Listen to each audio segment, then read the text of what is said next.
Welcome one, welcome all.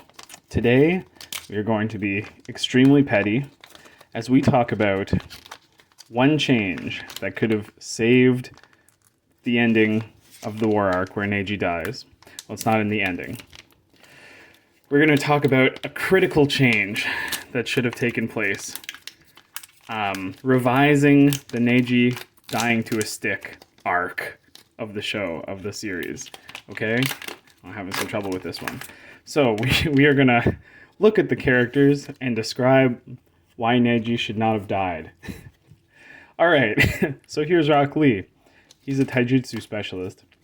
Now the first reason that Neji shouldn't have died is because he dies to protect Naruto and kind of Hinata as well. And as you know, Neji's dad died protecting his brother. So Neji's dad is Hisashi.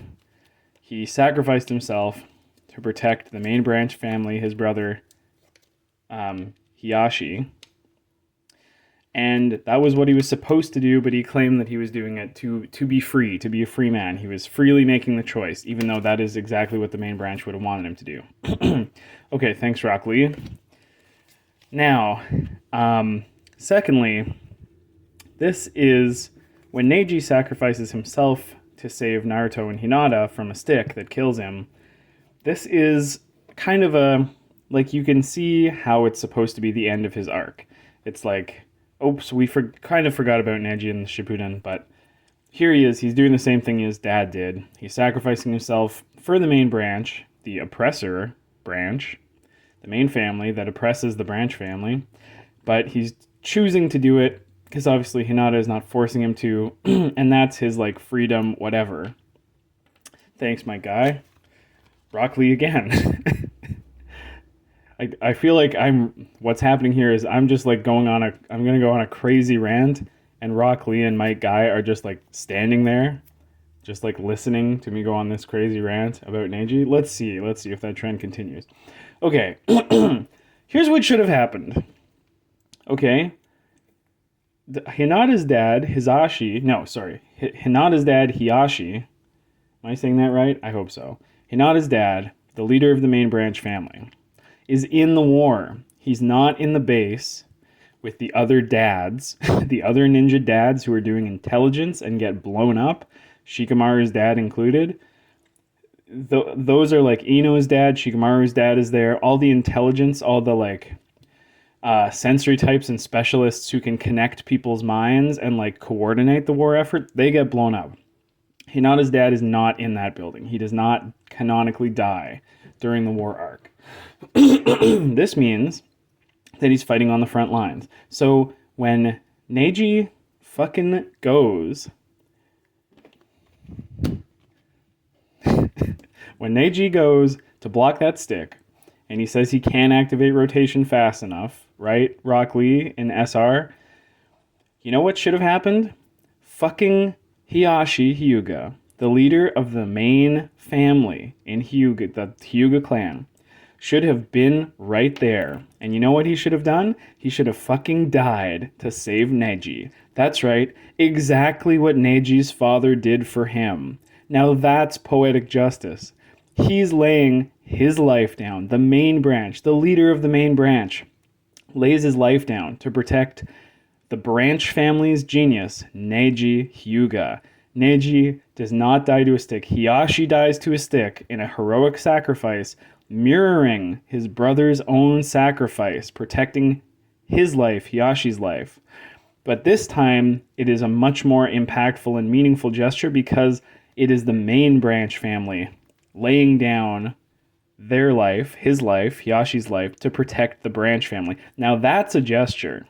Hi, Mike Guy, that's a gesture, don't you agree, that is meaningful, that injects meaningful change into the whole hierarchy of the Hyuga system. That is really a repeal, an undoing, you might say, of the injustice the branch family has faced. And you know who becomes the next head of the fucking Hyuga family? It's not Hinata, it's not Hanabi, it's fucking Neji. And you know what? Icing on top of the cake, because Hiyashi is, I think, I could be wrong about this, Hiyashi is the guy who puts the curse mark onto Neji, right? He's the leader of the main family, which means the curse mark is probably done through him. So you know what would be fucking great? Hiyashi intercepts the stick. In his last moments, he names Neji, the branch member, as the new leader of the United Hyuga clan. And as Hiyashi dies, Neji's fucking curse mark goes away on his forehead. And the rest of the branch family's curse marks are undone because the maker of the jutsu, the enactor, the person who branded them, has now died. And his sealing jutsu is thus canceled. The branch family is liberated. Neji is still alive. He's the new leader of the fucking Hyuga family. And Hiyashi's sacrifice mirrors the sacrifice his own brother from the branch family did to save his life. This time the main branch is sacrificing its life for the branch family, the side branch family. I don't know if they're called the main branch. I think they're just called like the main family. I don't remember. Branch family, main family. Okay? That's a fucking ending. Am I right? Only Rock Lee and Guy who we're seeing in this episode because you're the teacher and the teammate of fucking Neji, who is the only person who dies in the war arc. What do you think of that, Might Guy?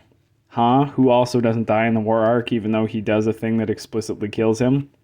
What do you think of that, Lee? Okay. Neji survives. He becomes the leader of the Hyuga clan. Awesome. You can fucking put him in Boruto and ruin him. Whatever. That's fine. He can be ruined in Boruto like every other character. Whatever. He survives. Then we get Neji at Hinata's wedding. We get Tenten and Lee. Their team is still together. It's not a broken shadow of what it once was, with the main sort of leader of the team guy ousted and dead from a stick. Boom. Neji Hyuga, leader of the Hyuga, reunited Hyuga family. Okay, that is the best take I've ever had. Am I right? Am I right? Am I right, Lee? Am I right, Guy? I'm saying it. That's the best take I've ever had in the series of this channel. Hiyashi dies. Neji survives. Okay? Hinata's sad. Naruto's sad because his girlfriend's dad died. Neji is sad. It's a meaningful sacrifice. And then, I don't know, you see some birds or something. Some birds fucking fly, and we get the bird imagery. Neji's liberated from the cage, except this time he's actually liberated because the fucking curse seal is gone. The thing that is imprisoning him that's never taken away in Naruto, and he dies with a fucking curse mark on his face. The curse mark's gone. Hiyashi is gone. He apologizes for the sins of his fucking legacy, putting torture curse marks on children. He fucking dies, and Neji doesn't die. Because isn't the war arc really about everyone's parents dying? I mean, the people who die in the war arc are like the parents, the old generation of ninja who are sacrificing their lives, laying down their lives, like Shikamaru's dad, to protect the new generation. They're going to stay in that exploding building, sending intel to the Ninja Alliance till the very end. Noble sacrifice. Okay, so Neji's not the only one who dies, but he's the only one of the Konoha 12 who fucking dies. He's the only kid or younger ninja who dies. So why is Hiyashi still alive? That son of a bitch. How dare he? How dare he be alive at the end of the war arc when he should have laid his life down for Neji? It should have been Hiyashi. It fits thematically because the other ninja parents also die. It fits thematically because Hiyashi is gonna, he's gonna give up his legacy, the corrupt legacy of the Hyuga main family. It fits thematically because Hisashi made that same sacrifice. It fits thematically because Neji's imagery of being liberated from a birdcage is now brought full circle. His curse mark's gone. He's the leader of the family. The branch and main are reunited. All right, that's a good take. That's a good take. All right, I hope you enjoyed this crazy rant about the child cartoons.